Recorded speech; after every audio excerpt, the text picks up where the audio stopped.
શાસનપતિ શ્રમણ ભગવાન મહાવીર સ્વામીના શ્રી ચરણોમાં મારા તમારા ભાવ જીવશ્રીનું શાસન સર્વજીવન માટે હિતકારી છે. જીવશ્રીની વાણી હિત મિત પરમ શ્રેયકારી છે. તેવા અનંત અનંત ઉપકારી ગુરુ ભગવાન તેવા ગુણીમૈયાના શ્રી ચરણોમાં મારા તમારા ભાવ પૂર્વક છે. આજથી વર્ષો પહેલા એ મહાભારતનું યુદ્ધ થયું. એ યુદ્ધની અંદર એક બાજુ પાંડવો છે અને બીજી બાજુ કૌરવો છે. આ બંને જણા પરસ્પર જોવા જઈએ તો બધા ભાઈઓ જ છે અને છતાં યુદ્ધના મેદાનની અંદર આવ્યા છે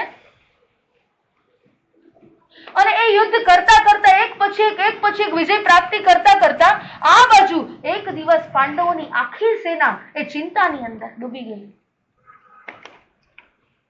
એ વિચાર કરે છે કે બધાને હરાવવા છે ને એ સહેલા છે, પણ આ કર્ણને હરાવવો ને બહુ કઠિન છે. આ કર્ણની સામે યુદ્ધ કરવું, એની સામે એક પછી એક કદાચ આપણે શસ્ત્રો ફેંકીએ છતાં પણ કોઈ કામ આવે એવું નથી, કારણ કે એની પાસે બે એવા તત્વ હતા કે એને કોઈ હરાવી ન શકે. એવું એની પાસે રક્ષા કવચ હતું કે એને કોઈ હાથ પણ ન લગાડી શકે. એનું નામ હતું, શું હતું? કવચ અને કુંડલ.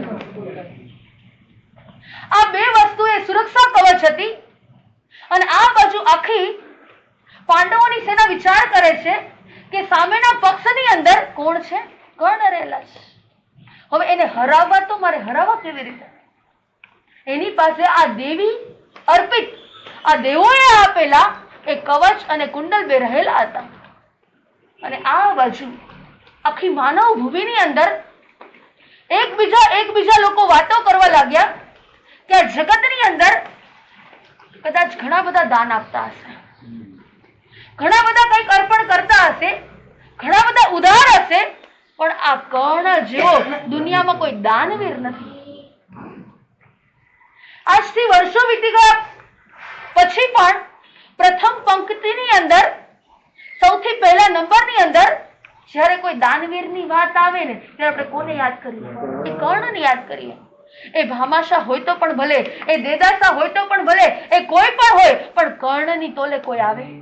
એની તોલે કોઈ ના આવે.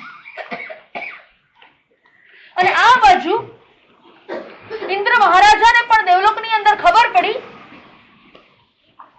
અને એ ઇન્દ્ર મહારાજા એ કર્ણની એ સમય પરીક્ષા લેવા માટે થયા. એ સામાન્ય એવા માનવનું રૂપ ધારણ કરી અને કર્ણની પાસે આવે છે અને આવી અને કહે છે કે આજે હું તમારી પાસે કંઈક લેવા માટે આવ્યો છું. હું આજે યાચક બનીને આવ્યો છું, હું આજે ભિક્ષુક બનીને આવ્યો છું. શું હું જે માંગુ એ તમે મને આપશો? અને આ કર્ણનો તો નિયમ હતો, ખબર છે કે જે માંગે ને એ મારે આપી દેવું. એ ગોલ્ડ હોય તો પણ ભલે, એ સિલ્વર હોય તો પણ ભલે, એ કદાચ અનાજ કરિયાણું હોય તો પણ ભલે, અરે કદાચ એ કેવી મોટી કે મોંઘી કોઈ વસ્તુ હોય ને, એક વખત કોઈ યાચક ભિક્ષુક આવે અને માંગે ને મારે શું કરવાનું? હવે આ બાજુ ઇન્દ્રએ કીધું કે મારે બીજું કાંઈ જ નથી જોતું, બસ તમારી પાસે રહેલા કવચ અને કુંડલ છે ને, બસ એ અલૌકિક કવચ અને કુંડલ એ મને આપી દે. આ બાજુ મનની અંદર કર્ણને વિચાર આવે છે કે અત્યાર સુધી આ દુનિયાની અંદર કોઈને ખબર નથી કે મારી પાસે કવચ અને કુંડલ છે, જે મારું રક્ષણ કરે છે, જે મારી સુરક્ષા કરે છે. અને યુદ્ધના મેદાનની અંદર, દરેક ક્ષેત્રની અંદર જ્યારે હું વિજય પામું છું ને, એનું માત્ર એક જ કારણ છે. શું છે મારી પાસે? આ જે સામે યાચક, જે સામે ભિક્ષુક માંગનાર છે, એ કોઈ સામાન્ય નથી લાગતા. અને છતાં પણ ખબર છે કે મારો તો નિયમ જ છે, એ કંઈ પણ માંગે મારે તો શું કરવું? આ મનની અંદર વિચાર કર્યો. અને આ બાજુ જે સામાન્ય યાચક બનીને આવેલા ઇન્દ્ર બસ આ જે વસ્તુ માંગી અને એક જ સેકન્ડની અંદર એ બંને વસ્તુ, એ કવચ અને કુંડલ, એ સામે ઇન્દ્રને આપી દીધા. અને જેવા હાથમાં એ આવ્યા અને આ બાજુ જે સામાન્ય મનુષ્યના રૂપની અંદર જે ધારણ કરેલું રૂપ હતું એમાંથી મૂળ રૂપની અંદર આવી અને ઇન્દ્ર મહારાજા કહી રહ્યા છે કે તું આજે થાક ખાઈ ગયો, તે આજે સૌથી મોટી ભૂલ કરી છે. અરે તું ભૂલી ગયો તે કેવડી મોટી થાપ ખાધી. તને ખબર છે કે તારી માટે આ કવચ અને કુંડલ એ શું છે? રક્ષણહાર છે. આ તારી માટે એ સૌથી મોટું સુરક્ષાનું કવચ છે અને આજે તે મને આપી દીધું. અરે તું થાપ ખાઈ ગયો. આવી વસ્તુ કોઈ ન અપાય. ત્યારે કર્ણએ જે કીધું ને ખરેખર સાંભળવા જેવું છે. કર્ણએ એના જીવનની અંદર જે આ પ્રસંગ ભજ્યો અને જે શબ્દ બોલ્યા છે ને એ ખરેખર આપણા જીવનની અંદર ખૂબ જ ઉપયોગી છે. અને આ બાજુએ કર્ણએ કીધું કે થાપ હું નહીં પણ થાપ તમે ખાઈ ગયા છો. થાપ હું નહીં પણ થાપ તમે ખાઈ ગયા છો. તમને ખબર નથી તમે કોની પાસે માંગવા આવ્યા છો. તમને ખબર નથી આ જગતની અંદર તમે કોની પાસે માંગણી કરી છે, તમે કોની પાસે યાચના કરી છે. તમે થાપ ખાઈ ગયા. હું નહીં. મારો તો નિયમ છે કે કોઈ પણ વ્યક્તિ જે કઈ માંગે ને મારે તો શું કરવું?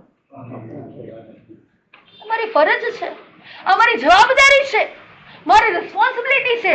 હું મારો ધર્મ આજ દિવસ સુધી ચૂક્યો નથી. થાપ તમે ખાઈ ગયા, ભૂલ તમે કરી છે. તમે માંગણી કરી પેલા વિચાર કરો કે તમે કોની પાસે માંગણી કરી છે.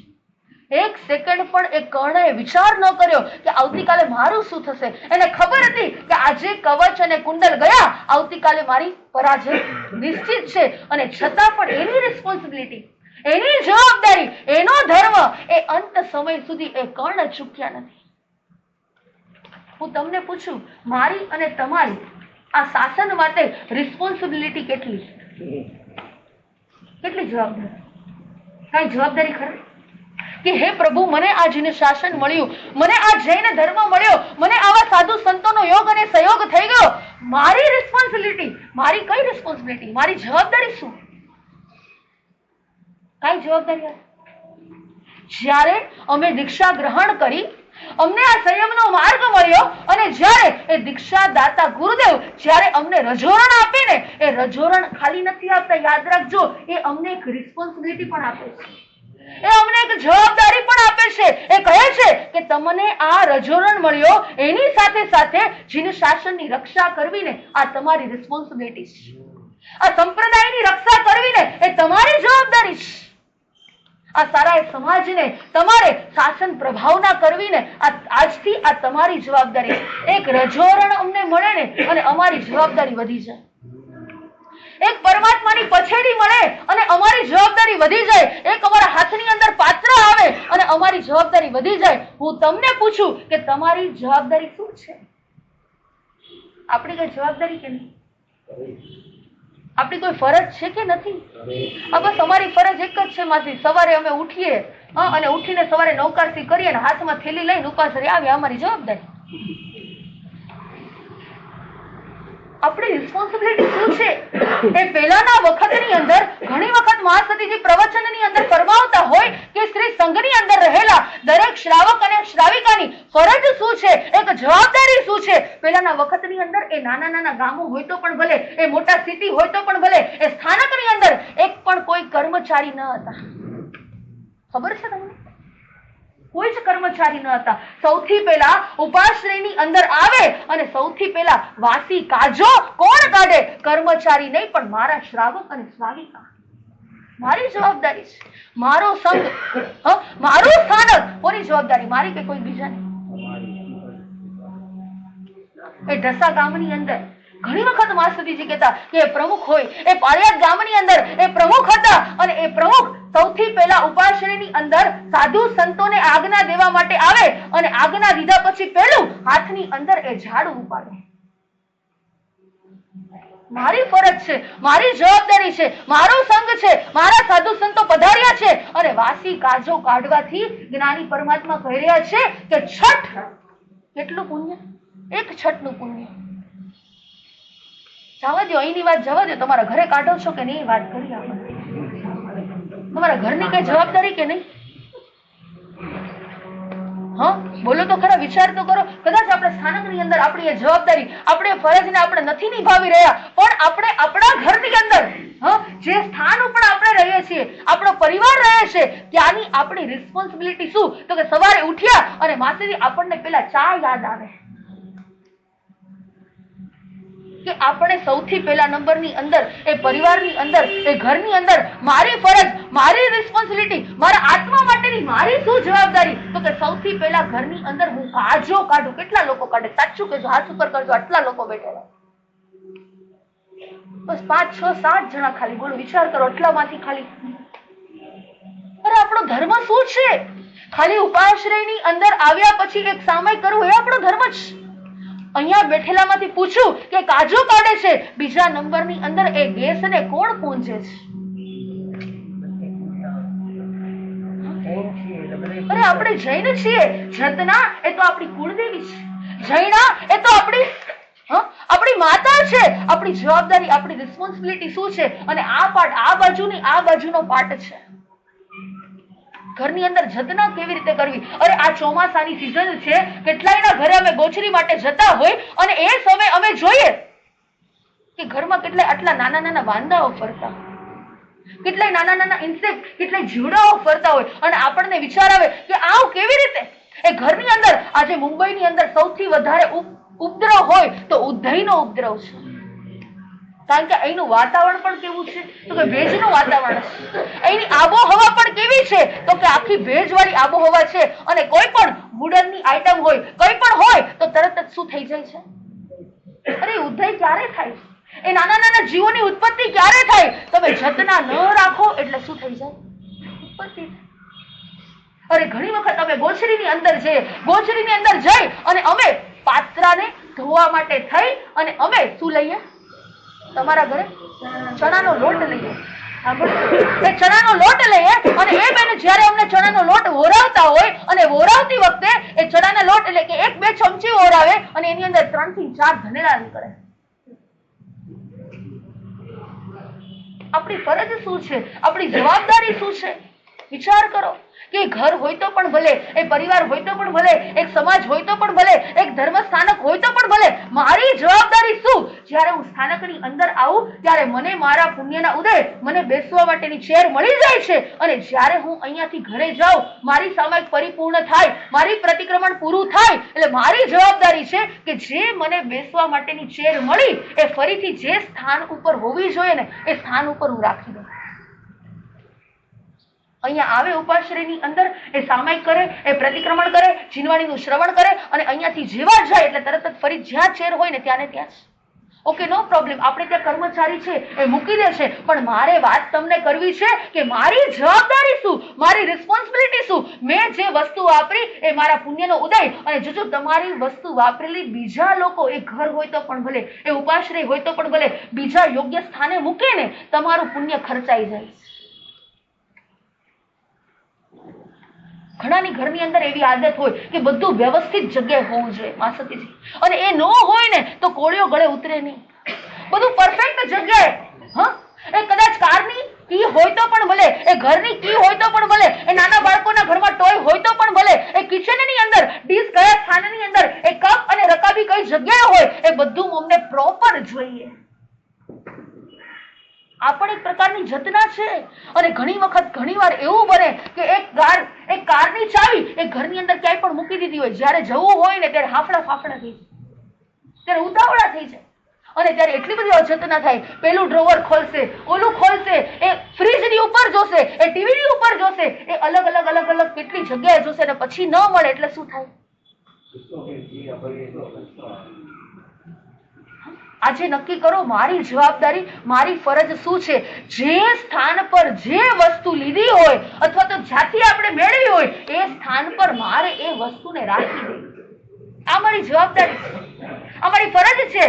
એક ઘરની અંદર પણ, તમે કિચનની અંદર પણ જે પણ વસ્તુ છે એ વસ્તુને 8 દિવસે 10 દિવસે એની અંદર પણ તમે શું કરો તો કે જૈણા રાખો. આ 8 દિવસ થઈ ગયા, આ 10 દિવસ થઈ ગયા, આ અનાજને, આ કઠોળને હું તો શું કરું એને? સમજાય છે? તમારા સંસારની અંદર જે પણ વિધિ થતી હોય, તમારે જે પણ કાર્ય કરવાના હોય, જોજો એની અંદર જીવોની ઉત્પત્તિ થાય ને એ પહેલા મારે જતના કરવી ને એક શ્રાવિકા તરીકેની મારી આ ફરજ છે. પહેલાના વખતની અંદર ઘરની અંદર પાણીયારા હતા, અત્યારે ખબર નહીં હોય કે છે કે નહીં. પાણીયારું છે કે નહીં? પેલાના વખતની અંદર એ ઘરની અંદર એક એક ઘરની અંદર પાણીના પીવા માટેના માટલા હતા. ખબર નહીં આજે હોય કે નહીં, કે ડાયરેક્ટલી છે. એ પાણીનું માટલું હોય, એ પાણીયારું હોય. અને ઘણી વખત અમે જોઈએ કે ત્યાં લીલ અને ફૂગની ઉત્પત્તિ થઈ ગયેલી, કારણ કે ક્યારે સાફ જ ન કરતા હોય. જે વસ્તુ આપણે વાપરીએ છીએ અને કદાચ જે વસ્તુ આપણે નથી વાપરતા, એમાં પણ પરમાત્મા કહી રહ્યા છે કે તારી જરૂરિયાત પૂરતી વસ્તુને તું રાખ, અને બાકી તારી જરૂરિયાત ન હોય, આ તારો એક પરિગ્રહ છે. અરે ભાઈ, જેને જરૂર હોય એને આપી દે. તમારા માટે ઘણી બધી વસ્તુ છે ને, એ શું થઈ ગયેલું? Out of date. તો ભાઈ માસી હવે આ નથી વાપરતા, હવે આની ફેશન ચાલી ગઈ, હવે આ કોઈ અમને કામ નથી લાગતું. અને એ બધી વસ્તુ કઈ જગ્યાએ પડી હોય? એ કિચનના માળિયામાં હોય, એ કદાચ તમારા રૂમના માળિયાની અંદર હોય, એ હોલની અંદર કોઈને કોઈ કબાટની અંદર રાખેલી હોય. અને વિચાર કરો કે તમારા માટે એ આઉટ ઓફ ડેટ થઈ ગયેલી વસ્તુ, યાદ રાખજો, એ ઘણા એવા વ્યક્તિ છે કે જે સાવ ગરીબ છે, જે સાધર્મિક છે, તમારા માટે આઉટ ઓફ ડેટ થયેલી વસ્તુ એ વ્યક્તિ માટે અપ ટુ ડેટ બની જાય છે.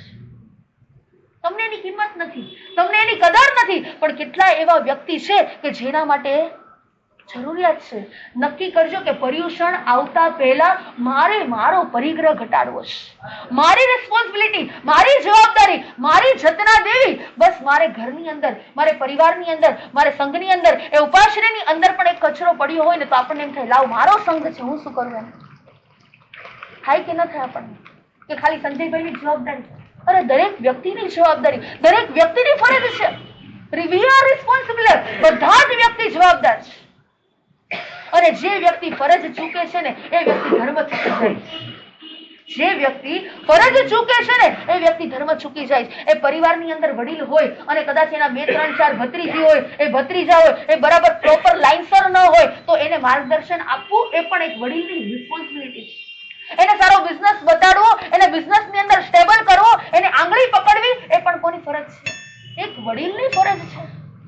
આ પણ એક પ્રકારનો ધર્મ છે. યાદ રાખજો, તમે તમારી જવાબદારી, તમે તમારી ફરજને નિભાવો ને, એ પણ શું છે? એ પણ એક પ્રકારનો ધર્મ છે. અહીં આપણી વાત એ જ ચાલી રહી છે. આ ધર્મ કથાનું યોગની અંદર આપણી વાત એ જ ચાલે છે. પેલા મણિરથ રાજા, એની રિસ્પોન્સિબિલિટી, એની જવાબદારી, એની ફરજ. જે વ્યક્તિ ફરજ ચૂકે છે ને એ વ્યક્તિ આ ભવની અંદર બધું જ ચૂકી જાય છે. એ ચારિત્ર હોય તો પણ ભલે, એ તપ હોય તો પણ ભલે, એ પોતાની ફરજ, પોતાની જવાબદારી, પોતાની રિસ્પોન્સિબિલિટી જે વ્યક્તિ ચૂક્યા એ બધું જ. જો એમની ફરજ શું છે કે પ્રજાના સુખે એ વ્યક્તિ સુખી. એ પરિવારની અંદર એક વડીલ છે, એક રાજા છે, તો એનું સ્થાન શું છે? તો કે એ પરિવારની અંદર એક વડીલ તરીકે, એક રાજા તરીકે, એક પિતા તરીકે એ દરેક જગ્યાને ફરજને નિભાવવી પડે. પણ આ બાજુ એ વડીલ તો છોડી દો, એક પિતા તુલ્ય તો છોડી દો, એક ભાઈ સમાન તો તમે છોડી દો. પણ આ મણિરથ રાજાના મનની અંદર હવે કેવા ભાવ ઉત્પન્ન થયા છે? એક વાસનાના ભાવ ઉત્પન્ન થયા છે. એક વાસનાનો કીડો ઉત્પન્ન થયો છે.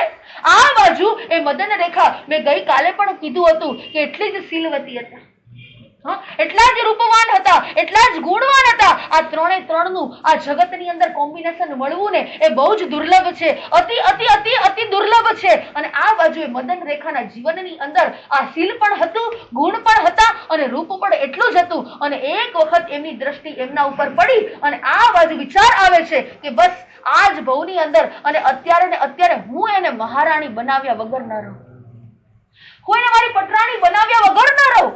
અને એટલું જ નહીં, હવે રાજાના મહેલની અંદર એ પેલાના વખતની અંદર દાસીઓ પણ હતી. શું હતી? એ દાસીઓ પણ હતી. આ બાજુ એ મહાભારતની અંદર એ મંથરા કોણ હતું? કોણ હતું? મંથરા ક્યાં હતા? રામાયણની અંદર. બોલો ખરા, જાગો છો કે સુઈ ગયા છે? એ વખતની અંદર જે રામાયણની અંદર જે મંથરા હતી એમ અહીંયા પણ આ સુદર્શનપુર નામના નગરની અંદર અને આ રાજમહેલની અંદર રંભા નામની દાસી હતી. હવે રાજા એને બોલાવે છે. રાજા બધી જ વાત કરે છે કે મને મદન રેખા અતિ પ્રિય એ પાત્ર બની ગઈ છે, મને હવે ખૂબ જ ગમે છે અને મને એના ઉપર એટલો બધો પ્રેમ જાગ્યો છે, એટલી બધી વાસના ઉત્પન્ન થઈ છે કે બસ મારે એને હવે જલ્દી મહારાણી બનાવવી છે. રંભાએ કીધું કે રાજા, આ રાણી એ તમારા માટે જ યોગ્ય છે, આ યુવરાજ માટે યોગ્ય નથી. જો એક શબ્દ બોલતા પહેલા પણ ભગવાને કીધું 1000 વખત વિચાર કરો. આપણે આગળ આગળ આગળ પ્રવચનની અંદર એ પણ સાંભળશું કે બોલ્યા પછી કેવા કેવા કેવા કેવા પરિણામો આવે છે, એ બોલ્યા પછી કેવું રિઝલ્ટ આવે છે એ વ્યક્તિ વિચારી પણ ન શકે. અને આ બાજુ એ રંભા નામની દાસી આ રાજાને સાથ આપે છે. અરે તમારી ઈચ્છા છે ને તો મહારાણી હું બનાવીને એને રહીશ. જો તમારી અત્યારે એના પ્રત્યેનો પ્રેમ જાગ્યો છે ને તો એને આપણે પટરાણી બનાવીને રહેશું. અને આ બાજુ સંદેશો એના દ્વારા મોકલાવે છે અને મદન રેખા પાસે આ રંભારામની દાસી જાય છે અને દાસી જઈ અને કહે છે કે રાજા તમારા ઉપર મહેરબાન થઈ ગયા છે. શું થયા? રાજા તમારા ઉપર મહેરબાન થયા છે, તમારા ઉપર પ્રસન્ન થયા છે અને એમને તમારા માટે કેટલી બધી ભેટ અને સોગાદો મોકલાવી છે. જો કોકને કંઈક મનાવવા હોય, કોકને કંઈક પટાવવા હોય, તમારું કંઈક કામ કઢાવવું હોય તો તમારે શું કરવું પડે? કંઈક એને લાલચ આપવી, તમારે એને કંઈક ગિફ્ટ આપવી પડે, તમારે એને કંઈ ને કંઈ તમારે પ્રોત્સાહન આપવું પડે. અને આ બાજુ આ દાસી એ હીરા માણેક મોતી અને સાચા હીરાનો ઝવેરાત એવો આખો સોનાનો હાર લઈને જાય છે, આખો થાળ ભરીને જાય છે, કેટલાય અલંકારિત સુશોભિત સજ્જ બનેલા કેટલાય વસ્ત્રો લઈને જાય છે અને આ બાજુ એ મદન રેખાને અર્પણ કરે છે. અને આ બાજુ મદન રેખા તો કેવો આત્મા છે તમે જાણો છો, મેં કીધું. અને સમકીતી આત્માને એ સોનાનો હાર હોય તો પણ ભલે, એ સાચા હીરાનો જડેલો હાર હોય તો પણ ભલે, અને એ અલંકારોથી સુસજ્જ એ વસ્ત્રો હોય તો પણ ભલે, એની સામે એને કાંઈ જ નથી. રંભા નામની આ દાસી કહી રહી છે કે રાજા તમારા ઉપર પ્રસન્ન થયા છે, એટલું જ નહીં તમને હવે એ મહારાણી બનાવવા ઈચ્છે છે. એને તમારા પ્રત્યે પ્રેમ જાગ્યો છે, એને તમારા પ્રત્યે એક લાગણી ઉત્પન્ન થઈ છે. અને આ બાજુ મદન રેખા શું કહે? વિચાર કરો, મદન રેખા શું કહે? આ બાજુ મદન રેખા કહે છે કે તમે અત્યારે ને અત્યારે જઈ અને તમારા મહારાજાને કહી દો કે તમે તો મારા પિતા તુલ્ય છો. અરે મારા સ્વપ્નમાં પણ મેં ક્યારે વિચાર નથી કર્યો, અરે મેં ક્યારે સ્વપ્ન પણ એવું નથી જોયું. હું જ્યારે પણ તમારા તરફ દ્રષ્ટિ કરું ત્યારે મારા દ્રષ્ટિની અંદર એક જ ભાવ છે, અરે આ તો રાજા નહીં, આ તો મારા પિતા છે, એની આજ્ઞા એ મારા માટે શિરોમાન્ય છે. અને જો એ કદાચ અત્યારે એ એમની ફરજને ચૂક્યા હોય, એમની જવાબદારીમાંથી જો એ ભૂલી ગયા હોય ભાન, તો એમને જઈને કહી દેજો કે હું તો પતિવ્રતા સ્ત્રી છું, મેં સ્વપ્નમાં પણ મારા પતિ સિવાય મેં ક્યારે કોઈનો વિચાર નથી કર્યો. એના જીવનની અંદર શીલનું કેટલું મહત્વ છે. પેલાની જેટલી સતીઓ થઈ ગઈ, એ 16 સતીઓના એ આપણે નામ બોલીએ છીએ, એ બ્રાહ્મણી હોય તો પણ ભલે, એ સુંદરી હોય તો પણ ભલે, એ સીતા હોય તો પણ ભલે, એ રાજ્યવતી હોય તો પણ ભલે, એક એ મહાસતીના આપણે જયારે જીવન જોઈએ ને ત્યારે આપણને એમ થાય કે ઓહો, આ વ્યક્તિના જીવનની અંદર કેટલું શીલ, કેટલું બ્રહ્મચર્ય, એમના જીવનની અંદર કેવા કેવા પ્રકારના ભાવો છે. અને આજકાલના જમાનાની અંદર કેવા વિચારો હશે. અને આ બાજુ એને કહી દીધું કે તમે જઈને કહી દો કે મેં ક્યારે સ્વપ્નમાં પણ વિચાર્યું નથી. અને આ સ્વપ્ન એનું જોવાનું પણ ભૂલી જાય, એમને ખબર નથી કે હું એમના નાના ભાઈની પત્ની છું. અને આ બાજુ જે સંદેશો આપ્યો હતો એ સંદેશો લઈ અને રંભા ફરી પાછા જાય છે અને રાજાને જઈને કહે છે કે મદન રેખા એમ કઈ પીગળે એમ નથી, મદન રેખા એમ કઈ માને એમ નથી, તમે હજુ થોડા દિવસ માટે રાહ જો. એક વખત આપણે કહી દઈએ ને કઈ વસ્તુ મળી જાય, તમે થોડા વખત રાહ જો. અને આ બાજુ એ રાહ જોઈ શકે એટલો એની પાસે સમય પણ નથી, એટલી બધી કામ વાસના ઉત્પન્ન થઈ છે. 2, 4, 5 દિવસે ફરી પાછું એ ભેટ અને સોગાદ લઈ અને ફરી પાછું રંભારાણીને મોકલે છે અને કહે છે કે તમને ખબર નથી, રાજાએ સમાચાર આપ્યા છે, અરે આ તો આખા જગતના નાથ છે, રાજા છે, અરે પ્રજાને પણ જે આજ્ઞા કરે ને એને ફોલો કરવી પડે. તમે એને સરેન્ડર થઈ જાઓ, બાકી આગળનું જે થશે ને એ તમને ખબર નથી કે આનું પરિણામ શું આવશે. અને આ બધું સમકીતી આત્મા મદન રેખા કહે છે આના પહેલા વખત પણ જ્યારે તમે સંદેશો લઈને આવ્યા હતા એ સ્પષ્ટ મેં તમને જણાવી દીધું, અને ફરી પાછો એ જ સંદેશો તમે એમને આપી દો કે હું છે ને મનોબળ મારું મજબૂત છે, હું શીલવતી સ્ત્રી છું, હું પતિવ્રતા સ્ત્રી છું, હું કોઈને બીજાને પરણવાની નથી, મેં ક્યારે સ્વપ્નમાં પણ વિચાર્યું નથી. અને એમને કહી દો કે તમારા નાના ભાઈને જો ખબર પડશે ને તો તમારી શું હાલત થશે. એમને ચેતી દો, નાના ભાઈ યુગબાઓ આવશે યુદ્ધમાંથી જીતી અને ફરી પાછા આવ્યા પછી જો આ સમાચાર મળશે અને એમને ખબર પડશે કે તમે એમના પત્ની સાથે આવી વાત કરી છે અને આવ્યા પછી કેવા કેવા પરિણામ આવશે ને એ તમે પણ જાણો છો. અને ફરી પાછો સંદેશો લઈ અને આ બાજુ સેમ જે એઝ ઇટ ઇઝ જે વાત કરી હતી અહીંયા કરી અને હવે મણિરથ રાજા વિચાર કરે છે કે મારો આ પ્રેમની અંદર, આ લાગણીની અંદર, આ વાસનાની અંદર જો કોઈ કાંટો હોય ને તો આ યુગબાહુ છે. હવે જ્યાં સુધી કાંટો નહીં નીકળે ને ત્યાં સુધી મારું કામ થશે નહીં. જ્યાં સુધી આ વચ્ચેનો સ્તંભ રહેલો છે, જ્યાં સુધી મને નડતર રૂપ છે અને જેવો એની વિદાય થશે ને એટલે મારું બધું કામ. જો વ્યક્તિને વાસનાના કારણે કેવા કેવા વિચારો આવે છે, એક ઈચ્છાના કારણે વ્યક્તિ કેવા કેવા પાપો કરે છે, એ સંસારની અંદર પણ તમે એક એક દ્રષ્ટિ કરો ને, એક વ્યક્તિ રાગના કારણે કેટલા કેટલા કેટલા મોટા મહાપાપ કરે છે ને તો એને ખબર નથી. અનાદિ અનંત અનંત કાળમાં કોઈ પાસ્ટ ભવની અંદર અને આ કાળની અંદર પણ આપણે પણ આવી પાસ્ટની અંદર ક્યારેક રાગના કારણે, ક્યારેક મોહના કારણે, ક્યારેક આ મારી વસ્તુ છે એ મારા પણ આ ભાવને કારણે કેટલા કેટલા આવા પાપો કરેલા છે.